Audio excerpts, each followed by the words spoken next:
27 years ago, an entire third-grade class walked into a school building and never walked out. No bodies, no suspects, not even a trace of where they went. The police blamed faulty attendance records. The school blamed chaos. But one mother never bought it, and she just found something buried under the school no one was ever supposed to see.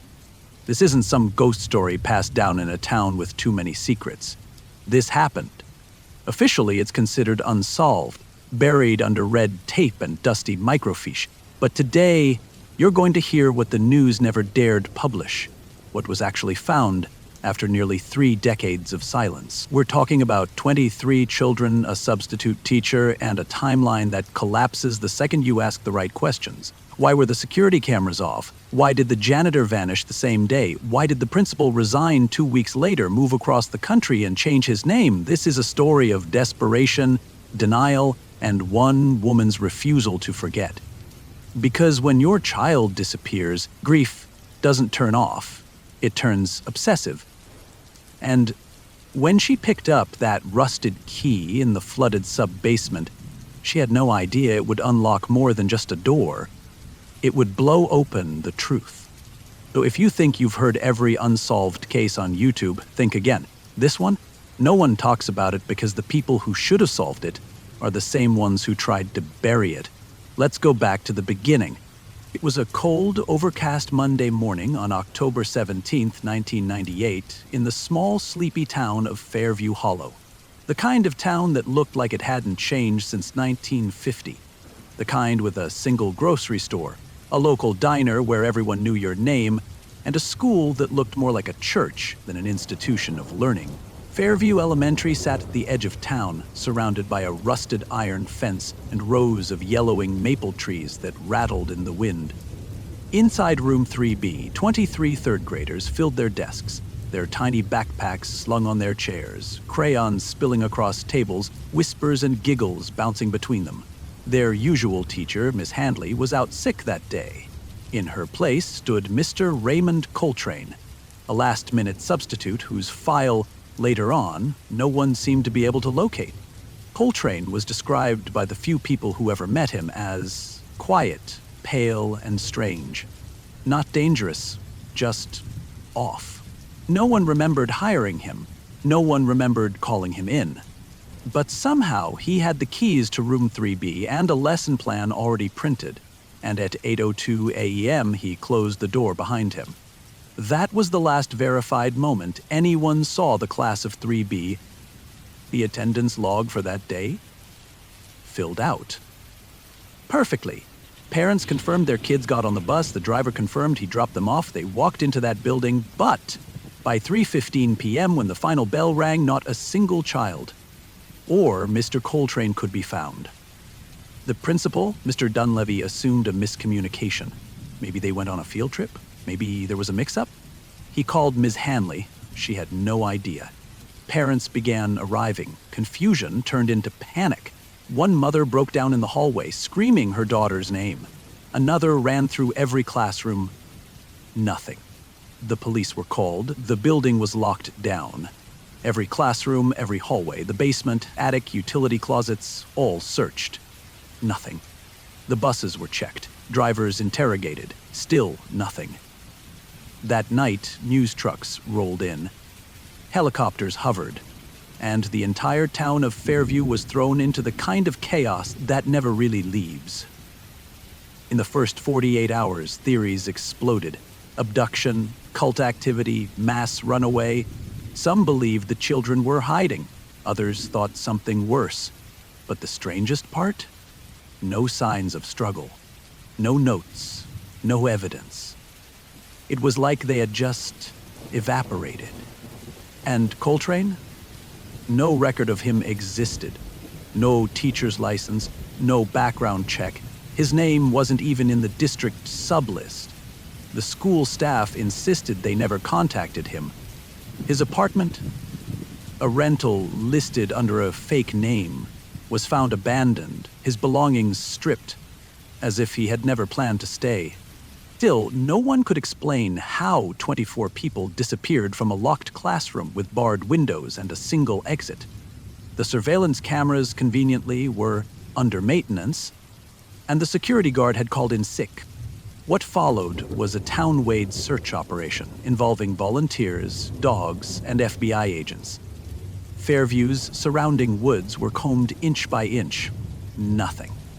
Divers were brought in to search nearby lakes. Not a single piece of clothing, not even a shoelace. By the end of the first week, the story had gone national. Talk shows theorized, true crime forums erupted, paranormal groups flocked to Fairview. But as the leads dried up, so did the media's interest. By week 3, most people had moved on. Everyone except the parents, and especially one mother, Elaine Whitaker. Elaine's son, Jonah, had just turned 9 the week before he vanished. She'd packed his lunch that morning. A peanut butter sandwich, no crusts. She kissed him goodbye on the front steps. That image never stopped looping in her head. Unlike most parents, who eventually returned to jobs, therapy, or desperate attempts at normalcy, Elaine did not move on. She quit her job. She stopped paying rent. She turned her entire life into one mission: find her son. She camped outside the school. She broke into the building more than once. She interviewed janitors, tracked down retired teachers, even got arrested twice for trespassing. But Elaine didn't care, because there were pieces of this case no one was connecting. And she believed the school itself, the physical building, was hiding something. And she was right, because 27 years later, when a storm flooded the lower levels of the school and workers began gutting the old storage rooms, she got a call.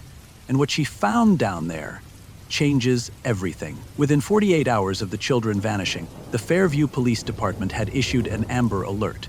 Flyers were plastered on every telephone pole, post office window, gas station counter. But behind the scenes, the investigation was already off the rails. Detective Vernon Chase led the case. A 17-year veteran of the force, he had a reputation for being methodical, no nonsense. But even he looked out of his depth when facing a classroom that had simply vanished. No blood, no footprints, no broken windows. It made no sense. Chase asked for every piece of surveillance footage from the school and nearby streets. What he got back? A box of corrupted tapes, supposedly due to a power surge the night before. Convenient. He then requested a list of all school employees present that day. It was incomplete. The substitute, Mr. Coltrane, wasn't on it. When Chase pushed the district, they claimed no knowledge of hiring him. The sub-agency denied having anyone by that name. The personnel files were full of contradictions, and some were missing altogether. When questioned, Principal Dunleavy appeared cooperative but evasive. He claimed he was in meetings all day, yet his assistant recalled seeing him pacing outside room 3B that morning, visibly shaken, at around 10:00 a.m. When pressed further, Dunleavy clammed up and asked for a lawyer. Then came the interviews with staff. Several teachers mentioned a strange smell near room 3B that morning, like sulfur or burned plastic. One janitor, Ruben Ortega, told police he'd seen someone in a dark coat coming out of the boiler room. But before investigators could follow up, Ortega resigned and left town. His number was disconnected, no forwarding address. Even stranger, the school's maintenance logs had been altered. The original documents, which Elaine Whitaker later tracked down through a Freedom of Information request, showed scheduled repairs in the lower levels. On the very same day the class disappeared. But the school denied those repairs ever happened. It wasn't just the school stonewalling. The local police seemed in over their heads, and the FBI didn't seem that interested. A federal agent arrived on day 4, asked a few questions, took some files, then never came back. No formal report was ever filed. By the end of the first week, Chase began expressing doubts to his colleagues. In a memo later leaked, he wrote, "There are forces at play here I don't understand. Every time we get close to a lead, someone pulls the plug." That memo? It vanished from official records. Only a photocopy, mailed anonymously to a reporter, survived. The town council urged residents to remain calm. The mayor gave vague, repetitive press conferences. Local radio hosts started spinning conspiracy theories. Was it a gas leak? A sinkhole? Alien abduction? Satanic cult? And then, almost as quickly as it started, the official investigation was quietly shut down after 60 days. The case was marked as inactive, no suspects, no arrests, no trace. For the families, that was a betrayal. But for Elaine, it was confirmation.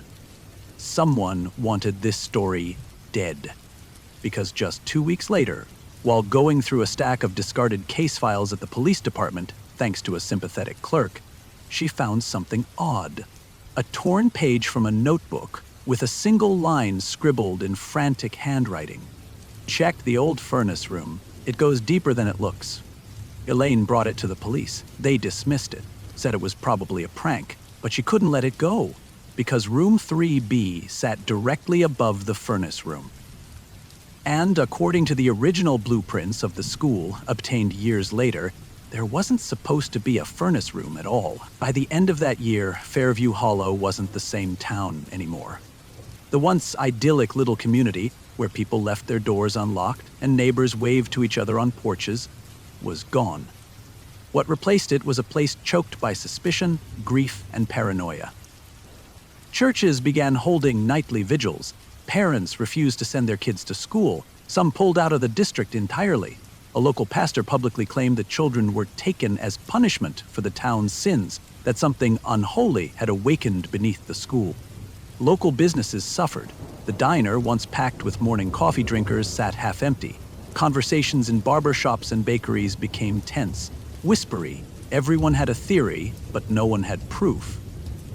And then came the whispers about the tunnels. Old-timers claimed Fairview Elementary was built atop older structures, a Civil War-era infirmary, an orphanage, even a private asylum. Rumors said tunnels connected the buildings, tunnels that were bricked up but never filled in. Kids began daring each other to sneak in. One group even filmed a ghost hunt video and posted it online. It was taken down within 48 hours, supposedly for violating community guidelines, but those who saw it remembered one thing. The camera captured a sound underground.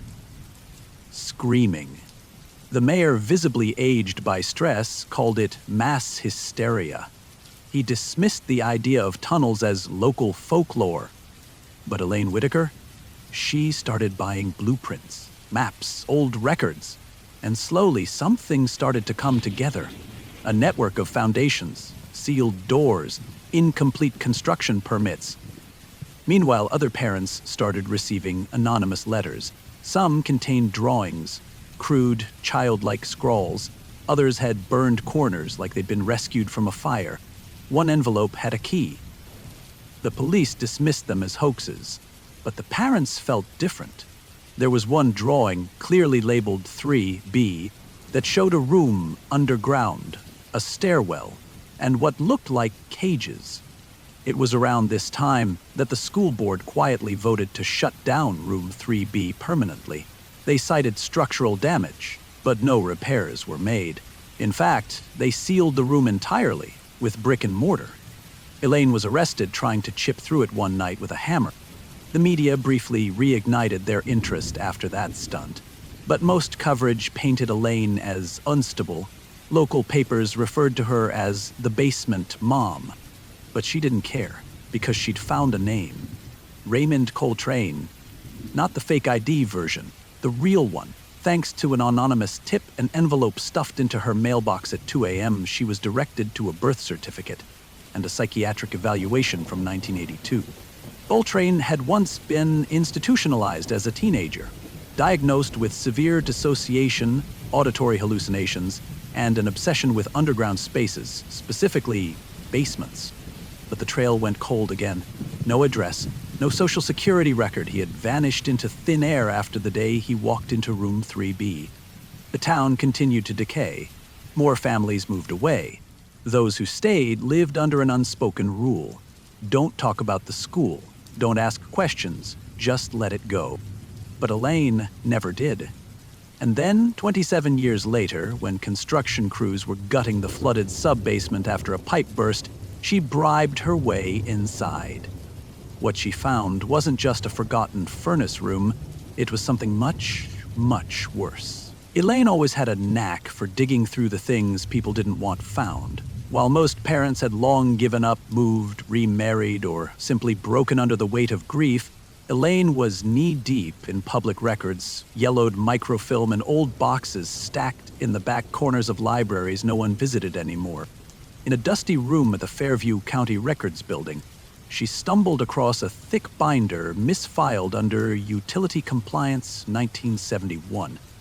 Inside were environmental reports, water damage claims, and one paper-clipped bundle that didn't belong, a report from 1962 detailing an incident at Fairview Elementary. Back then, the school was a single-story brick building with no basement, or so everyone thought.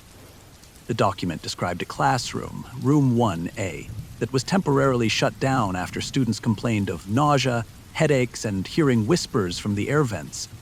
Several students were treated for minor injuries after an episode of mass panic, according to the write-up. But what made Elaine's stomach drop was this. During inspection, custodial staff discovered a hatch beneath the classroom floorboards.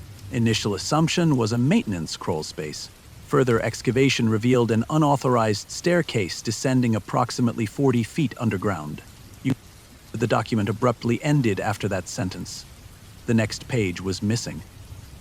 And someone had drawn a thick black line through the final paragraph as if to obscure it, though faint traces of ink still bled through the paper. Multiple unregistered rooms below, and something about restraints. Elaine ran the file through a scanner and enhanced the writing using freeware she'd taught herself to use. The paragraph became clear. Multiple unregistered rooms below, evidence of confinement. Local authorities advised immediate closure. Incident suppressed at request of Superintendent M. Langston. Langston, that name rang a bell. Elaine raced back to her notes, digging through a stack of index cards until she found it. Langston was the district supervisor from 195911973, but more importantly, he was the great-uncle of Principal Dunleavy. Coincidence? Maybe. But Elaine didn't think so. She requested more documents under FOIA. Most were returned with "document not found" stamped in red. One response simply read, "access denied." But the final straw came when she received a warning letter, no return address, no signature. Just a single sentence typed on an old ribbon typewriter. "You're looking in the wrong direction. Try beneath the old coal room." Fairview Elementary didn't have a coal room, at least not on any of the new blueprints. Elaine knew what that meant. It was time to go back to the school. Not during the day, not with permission. This would take bolt cutters, gloves, and the kind of focus only a mother with nothing left to lose could have. Elaine Whitaker wasn't always this way. She used to be the quiet mom at the back of the PTA meetings, the one who packed homemade lunches and volunteered on field trips. She was soft-spoken, warm, the kind of woman who remembered every kid's birthday in Jonah's class. But when her son vanished, something inside her fractured, not broken, just transformed. In the months that followed the disappearance, she refused to eat dinner at the table. It didn't feel right without Jonah in his seat. She left his room untouched, made his bed every morning, even set out clothes as if he might walk back in. Her husband tried to cope in his own way. Therapy, long drives, eventually a quiet separation. Elaine barely noticed. She spent nights driving the perimeter of Fairview, parking outside the school, watching, waiting. She wrote everything down in spiral notebooks, license plates, trash pickup times, who entered the school, who left, what lights turned on in what rooms, and when.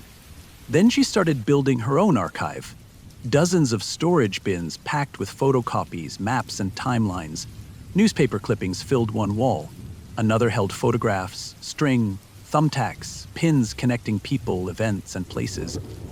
She learned how to file FOIA requests, how to navigate public databases, how to access archived school district budgets and real estate records. She even took night classes in computer programming so she could restore corrupted digital files. Her garage turned into what neighbors called the bunker. Her front lawn grew wild. Kids whispered that she was a witch. Some parents crossed the street when they saw her coming. But Elaine didn't care. She made connections no one else could. Not just about the school, but about people connected to it. Contractors who had gone bankrupt mid-project. 2 construction workers who died in a mysterious scaffolding collapse in 1985, right above where the sub-basement was rumored to be.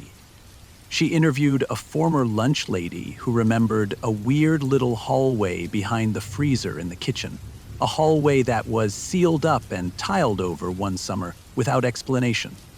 Every piece added to her puzzle, and with every piece, her obsession grew sharper, cleaner. She wasn't just chasing ghosts, she was chasing facts. And then she met Darnell, a night security guard hired by the district during a renovation project. He was quiet, skeptical, but after a few long conversations and a look at her evidence wall, he agreed to help.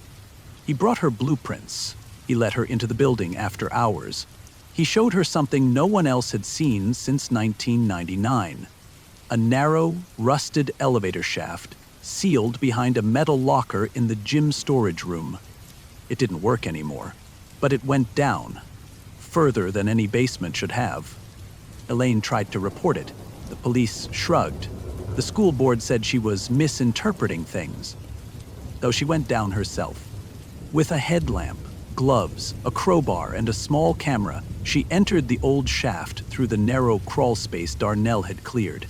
It took hours. Dust choked the air. Her hands bled. She reached a corroded platform covered in mold and broken pipes. And at the bottom, she found a hatch. The lock was strange, old, industrial, but not impossible. Darnell found the key, and what they saw when they opened that hatch would finally pull the mask off this town's greatest lie. The hatch creaked open with a groan that echoed down into the void beneath it. A smell hit them first, something damp and rotting, like mildew mixed with rust, and something older, more primal. The air was thick, heavy. Darnell gagged but steadied himself. Elaine went in first. The tunnel beneath the hatch wasn't natural. It wasn't a maintenance passage or crawl space. It was a hallway. Concrete walls, lined with rusted piping, and a low ceiling reinforced with beams. Someone had built this. The first 20 feet were uneventful, save for the occasional water drip echoing like a countdown clock. Then they reached the first door. It was metal, half-rotted, with a faded number painted in white, 3B. Elaine froze. That was the classroom. But this wasn't just a label. This was something else. She reached out, trembling, and opened it. Inside was a small, square room, maybe 12 feet wide, and on the far wall, children's drawings. Faded, barely legible, crayon scrawls of stick figures, suns, trees. One drawing showed a teacher and several kids standing in a circle. Another showed stairs leading down into blackness. There were bunk beds, small cots with rotted blankets, cups, trays, the remains of food containers, 1998 expiration dates. Darnell whispered, "Jesus." They moved deeper. Another hallway, another room. This one looked like a storage area. Shelves lined with books, children's books, flashcards, old games. Elaine picked up a tattered copy of Goodnight Moon. On the back was a name, scribbled in pen, Jonah. She nearly collapsed. They found a map on one of the walls, hand-drawn, crude. It showed the tunnel system. Elaine counted 8 rooms. 3 were marked with X's. They reached one of them, room 4, another bunk area, but this one had restraints, leather belts attached to the frames. And the walls? Covered in soundproof padding. Darnell began filming. The deeper they went, the more surreal it became. One room had rows of desks, like a makeshift classroom. A projector sat in the corner, its film melted. Another had old television sets, all dead, some smashed. One room was filled with nothing but dolls, hundreds of them, all identical, all eyeless. Elaine kept going. She was running on adrenaline, her brain locked into a single goal: find proof. Find something that couldn't be denied or erased. Something the world couldn't ignore. And then they reached the final door.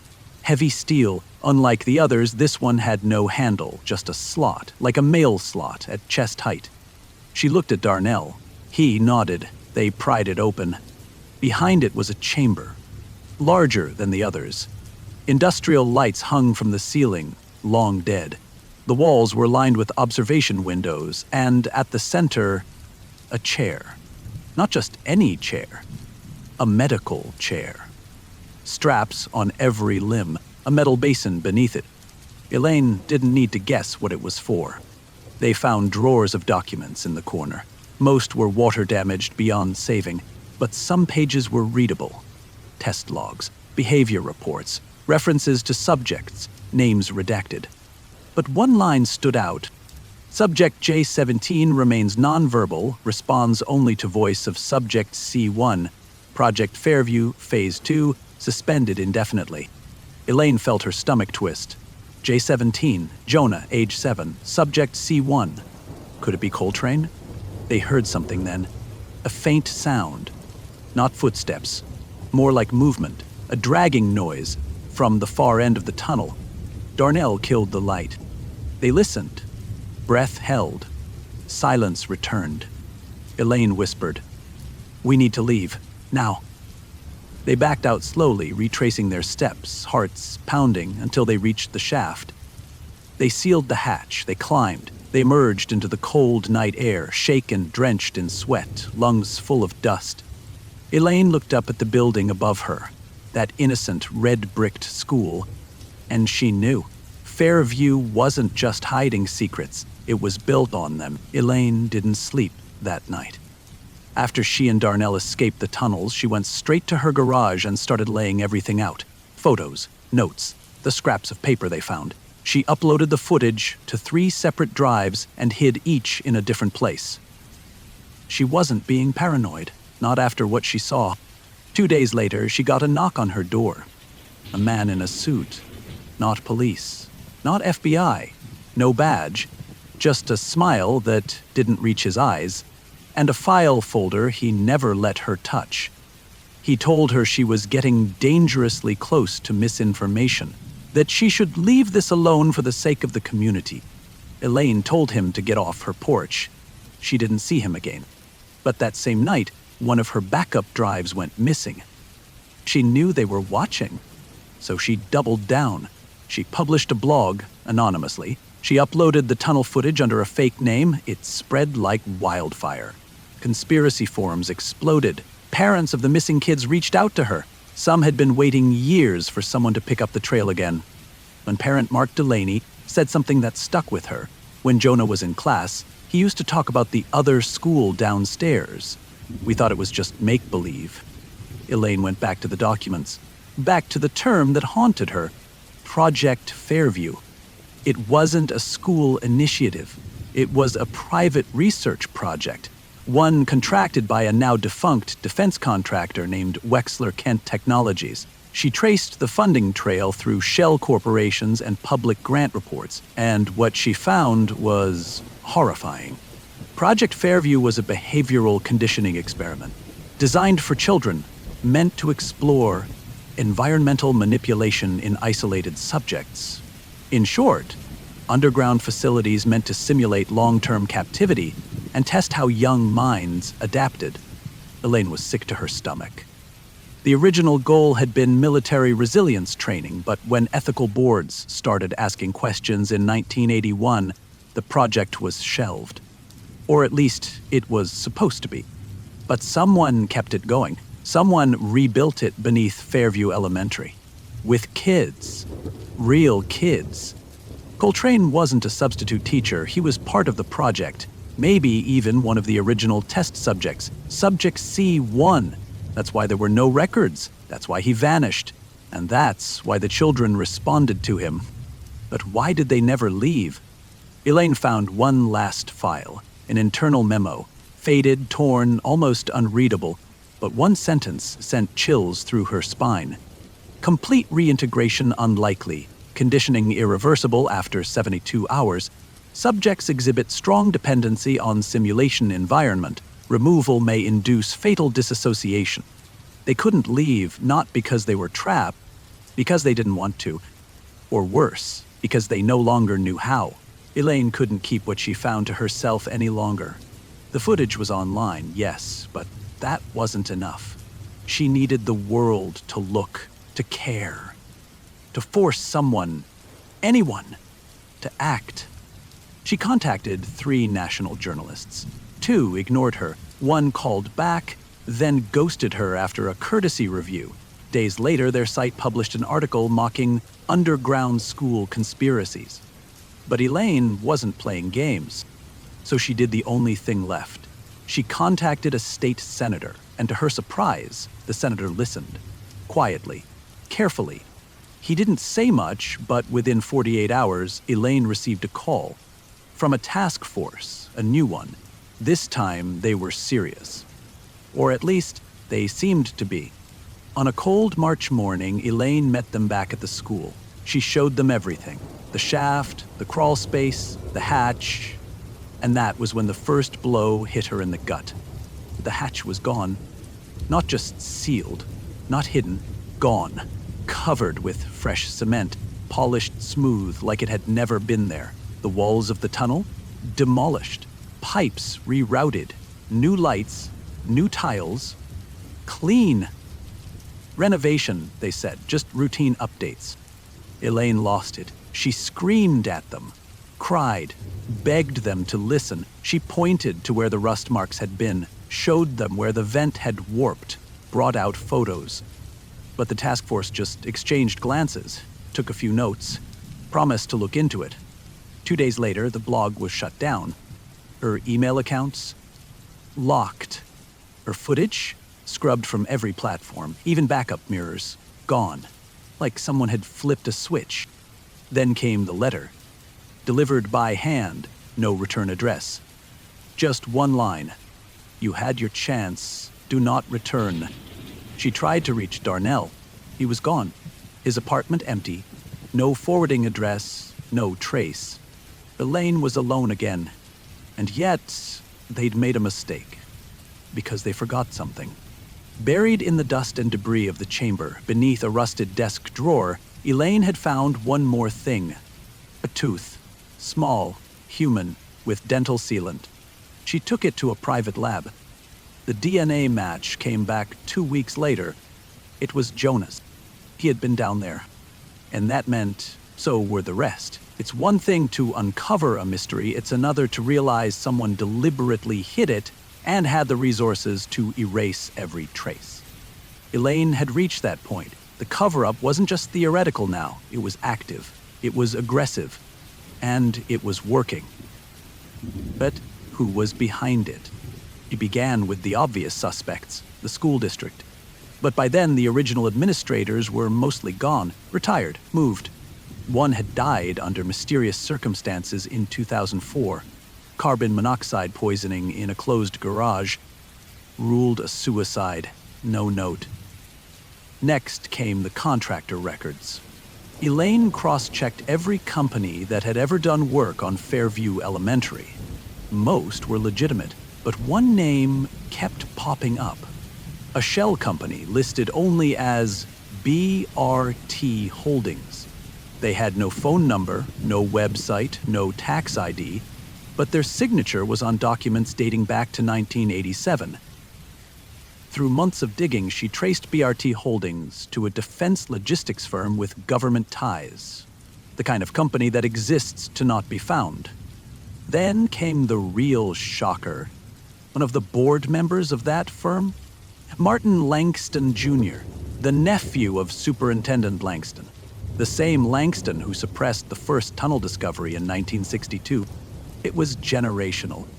Fairview wasn't just unlucky, it was targeted, maintained. Project Fairview had never died. It had evolved, changed hands, hidden in plain sight. Elaine found a confidential grant record buried in a state education archive. It listed funding for subterranean spatial behavioral testing facilities. One of the locations listed? Fairview Elementary.